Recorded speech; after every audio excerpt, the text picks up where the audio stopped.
Assalamualaikum warahmatullahi wabarakatuh. Agartha adalah sebuah kota yang dipercaya ada di dalam perut bumi. Agartha ini ditulis oleh seorang okultis dari Prancis yang bernama Alexander Saint-Yves pada abad ke-19, dan Agartha ini menjadi perdebatan dari berbagai golongan. Ada yang mengatakan memang negeri ini betul-betul ada, dan negeri ini adalah salah satu peradaban yang tadinya berada di daratan kemudian terpendam di dasar laut dan akhirnya menghilang seperti Atlantis dan sampai hari ini belum ditemukan. Yang konon Agartha ini adalah satu peradaban maju, satu bangsa maju yang ada di dalam perut bumi. Yang di sini muncul spekulasi dari berbagai pihak bahwa ada yang mengatakan bumi itu berongga. Jadi ada teori Hollow Earth yang menyatakan bahwa bumi itu berongga, dan di rongga itulah ada satu peradaban maju yang bernama bangsa Agartha. Kemudian seorang jenderal dari Nazi Jerman atau anak buah Adolf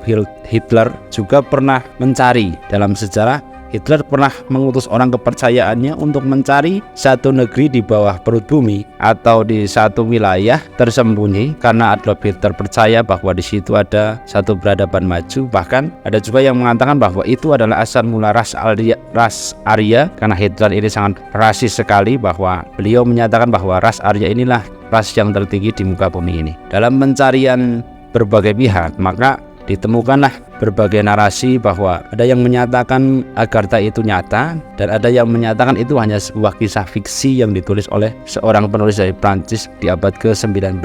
Karena memang pada waktu itu di abad ke-19 itu buku dari seorang penulis Agartha ini sudah diedarkan, namun kemudian ditarik kembali karena ini merupakan cerita yang tidak berdasar atau tidak ilmiah. Sebagian besar sudah percaya bahwa Agartha ini adalah satu negeri maju di bawah perut bumi. Kemudian kalau melihat dari berbagai literasi, untuk satu peradaban yang hilang, contoh ada satu kota yang hilang seperti cerita dari Atlantis, cerita bangsa Ya'juj dan Ma'juj yang konon ada pada zaman dulu tapi hilang. Bahkan Ya'juj dan Ma'juj ini sudah tertulis dalam Al-Quran ya. Menurut orang-orang Islam percaya bahwa Ya'juj dan Ma'juj itu akan muncul di hari kiamat. Namun dulu Ya'juj dan Ma'juj itu adalah satu bangsa yang memiliki karakter yang kurang baik sehingga dia membuat kerusakan di muka bumi ini.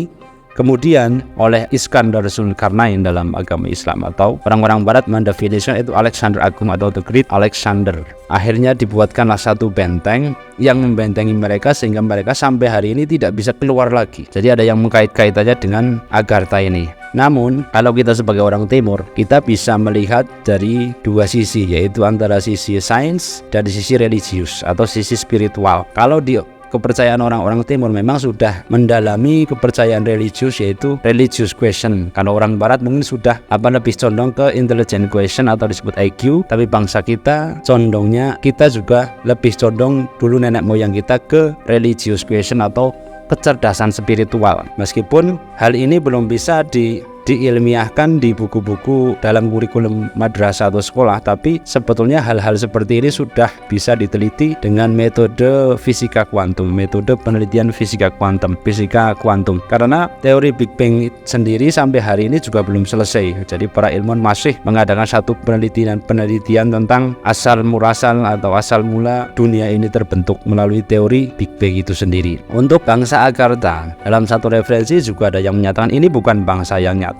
atau bangsa yang di luar dimensi kita. Kalau kita sebut itu bangsa makhluk-makhluk astral atau makhluk gaib, karena dalam kepercayaan agama Islam kita sudah percaya bahwa segala sesuatu di muka bumi ini, baik yang nyata atau yang gaib, diciptakan Allah Subhanahu wa Ta'ala, dan kita harus meyakini. Dan alam gaib ini itu tidak bisa didefinisikan dalam satu kelas, karena ada juga alam malaikat, ya, alam kubur, alam akhirat, dan alam yang berdampingan dengan dimensi kita yang biasa kita sebut. Nah, dalam literasi budaya timur ada satu pernyataan bahwa Agartha ini adalah bangsa yang hidup di luar dimensi kita, yang artinya bangsa Agartha ini tidak bisa dilihat secara kasat mata karena dia memiliki frekuensi atau dimensi yang berbeda dengan dimensi kita. Karena kalau kita lihat bumi ini yang terdiri dari pertama kerak bumi, kemudian yang kedua selimut bumi, dan yang ketiga inti bumi, itu masing-masing memiliki ukuran kedalaman dan pada kedalaman-kedalaman tertentu itu memiliki suhu panas yang luar biasa. Misalkan dalam kerak bumi itu suhunya bisa mencapai 1100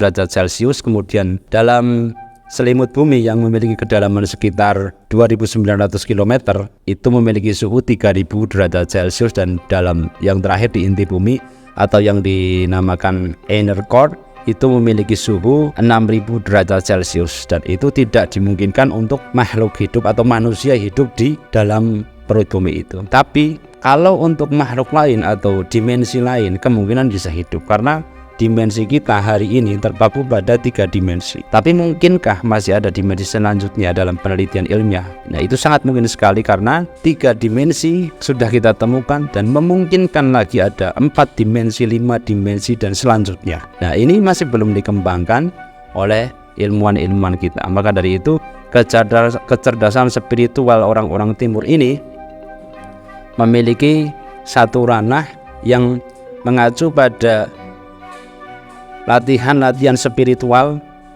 oleh nenek moyang kita, sehingga nenek moyang kita mampu memiliki kecerdasan spiritual yang tinggi, sehingga mereka bisa melihat sesuatu yang mungkin tidak nampak oleh mata telanjang.